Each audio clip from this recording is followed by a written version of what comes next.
ABP Ganga, खबर आपकी, जुबां आपकी।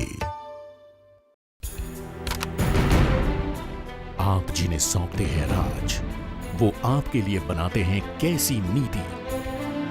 2 प्रदेश 22 करोड़ है हम, जागरूक बनकर जगाएंगे सिस्टम। आपकी जरूरत और हक की आवाज, सत्ता और सिस्टम के साथ नतीजे दिलाने वाली सार्थक बात। देखिए राजनीति राजेंद्र देव के साथ सोमवार से शुक्रवार रात 8 बजे सिर्फ एबीपी गंगा पर। एबीपी गंगा, खबर आपकी, जुबां आपकी।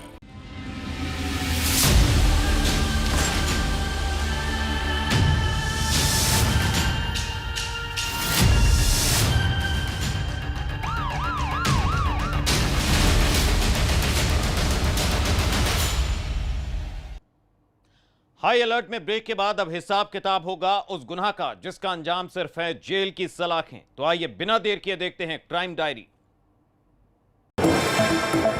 नोएडा के सेक्टर 20 थाना अंतर्गत जेजे कॉलोनी सेक्टर 8 में हुई एक युवक की हत्या का पुलिस ने खुलासा किया है। पुलिस के मुताबिक 32 साल के मृतक चिन्नू की हत्या उसकी ही पत्नी ने की थी, जिसे गिरफ्तार कर लिया गया है। पुलिस ने हत्या में इस्तेमाल बेलन और रस्सी को भी बरामद कर लिया है। मृतक चिन्नू की पत्नी गुड़िया पटना की रहने वाली है। उसके मुताबिक उसका पति चिन्नू शराब पीकर झगड़ा करता था। सूचना मिली थी सेक्टर 8 में झुग्गियों में एक डेड बॉडी पड़ी हुई है। वहाँ मौके पर पुलिस गई और उसके बाद छानबीन से पता चला कि ये उसी झुग्गी में रहने वाला एक युवक था जो वहाँ मजदूरी करता था और वो अपने परिवार के साथ वहीं रह रहा था। ये उसी की डेड बॉडी है। देखने से लग रहा था कि इसकी गला दबाकर हत्या की गई है। हम लोगों ने तत्काल उसको पोस्टमार्टम के लिए भेजा, एफआईआर की गई और उसमें इन्वेस्टिगेट किया गया। इन्वेस्टिगेशन में इसकी जो मृतक है उसकी पत्नी ही हत्यारा निकली और उसी ने अपने इसके व्यवहार से, ये शराब का नशा करता था, इसके व्यवहार से तंग आकर उसने बेलन और रस्सी का सहारा लेकर के उसका मर्डर किया था। मुजफ्फरनगर में शाजिया नाम की एक महिला की मौत के बाद उसके परिजनों ने एसएसपी ऑफिस पर जमकर हंगामा किया। इस दौरान परिजन मृतक महिला का शव भी अपने साथ लिए हुए थे। इनका आरोप है कि दहेज की खातिर ये हत्या की गई और ये हत्या उसके पति समीर ने ही की है। वहीं पति ने इन आरोपों को खारिज कर दिया है। मामला सिविल लाइन थाना क्षेत्र के मोहल्ला महमूद नगर का है। 7 साल पहले इनकी शादी हुई थी। शादी के बाद समीर अपनी पत्नी शाजिया के साथ हरियाणा के बल्लभगढ़ में नौकरी करता था। पुलिस ने फिलहाल केस दर्ज कर मामले की जांच शुरू कर दी है। परिवार जिसकी लड़की बल्लभगढ़ में रह रही थी अपने पति के साथ, रहने वाली महमूद नगर थाना सिविल लाइन क्षेत्र की थी, इसकी शादी बुढ़ाना कस्बे में हुई थी। पति पत्नी बल्लभगढ़ में रह रहे थे। पति कपड़े का फेरी लगा के व्यापार करता था। सूत्रों से जानकारी मिली कि रात में उनमें झगड़ा हुआ, जिससे संदिग्ध परिस्थितियों में पत्नी की मौत हो गई। पुलिस ने डेड बॉडी को कब्जे में लेकर पंचायतों पर पीएम के लिए भेज दिया है। परिजनों से तहरीर ले दी गई है। मुकदमा पंजीकृत कर व्यवस्था कराई। सोनभद्र के म्योरपुर थाना क्षेत्र के बभनडीहा ग्राम पंचायत के भलुई टोला में पति पत्नी ने पहले एक साथ शराब पी। इसी दौरान किसी बात को लेकर दोनों के बीच झगड़ा हो गया, जिसके बाद गुस्साई पत्नी ने कीटनाशक खाकर आत्महत्या कर ली। महिला के घर के पास ही नाले में उसका शव देखकर गांव वालों ने पुलिस को सूचना दी। मृतका का नाम शांति देवी है और उसके भाई ने अपने जीजा मुन्ना गोंड के खिलाफ तहरीर दी है, जिसमें कहा गया है कि दोनों के बीच अक्सर झगड़ा होता था, जिससे परेशान होकर उनकी बहन ने कीटनाशक खाकर आत्महत्या कर ली। मृतका के मायके वालों ने तहरीर दी है कि शांति देवी और उनके पति मुन्ना गौड़ के बीच में कल रात में किसी बात को लेकर झगड़ा हुआ था और पूर्व में भी मुन्ना गौड़ उनकी बहन शांति देवी को मारता पीटता रहता था। उसी से आज ही जा करके आज उनकी बहन ने कीटनाशक दवा जो घर में रखी हुई थी वो खा करके आत्महत्या कर ली है। उस शव के पास में कुछ इस प्रकार की कीटनाशक दवा भी मिली है। उनकी इस तहरीर के आधार पर मुकदमा पंजीकृत करके शव का पोस्टमार्टम कराया जा रहा है। सर अन्य जानकारी भी करी जाएगी। उन जानकारी के आधार पर वैधानिक कार्रवाई करेंगे। फिरोजाबाद में चेकिंग के दौरान पुलिस और बदमाशों के बीच मुठभेड़ हुई, जिसमें 25,000 का इनामी बदमाश घायल हो गया। एटा के रहने वाले एक बदमाश का नाम सत्यप्रकाश उर्फ छुट्टा यादव है। पुलिस को हत्या के मामले में उसकी तलाश थी। छुट्टा यादव बहुत ही शातिर अपराधी है। इस पर 28 गंभीर केस दर्ज है। ये काफी समय से फरार चल रहा था।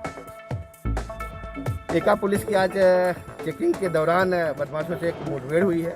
बदमाश में एक बदमाश घायल हुआ है मुठभेड़ में, उसको पैर में गोली लगी है, उसको गिरफ्तार कर लिया गया है। बदमाश की पहचान एक शातिर अपराधी सत्यप्रकाश उर्फ छुट्टा यादव के रूप में हुई है, जो जनपद एटा की निधौली कला से हत्या के एक मामले में वांटेड चल रहा था और इस पर 25,000 का इनाम भी एटा पुलिस द्वारा था। एटा पुलिस से जानकारी ये भी प्राप्त हुई कि ये शातिर अपराधी है। इस पर करीब 28 मामले गंभीर मामले दर्ज हैं और ये काफ़ी दिन से फरार चल रहा था। इसकी तलाश उनके द्वारा की जा रही थी। मथुरा के थाना कोसीकला के बलदेवगंज में किशन सविता नाम के एक शख्स ने आत्महत्या कर ली। किशन सविता नगर पालिका में क्लर्क के पद पर तैनात थे। उन्होंने अपनी लाइसेंसी रिवॉल्वर से खुद को गोली मार ली। उनके परिजनों के मुताबिक किशन सविता पिछले 2 साल से डिप्रेशन में थे। घटना की सूचना पाकर मौके पर पहुंची पुलिस ने शव को पोस्टमार्टम के लिए भेजा। पुलिस अब इस बात की जांच में जुटी है कि किशन सविता ने आत्महत्या क्यों की।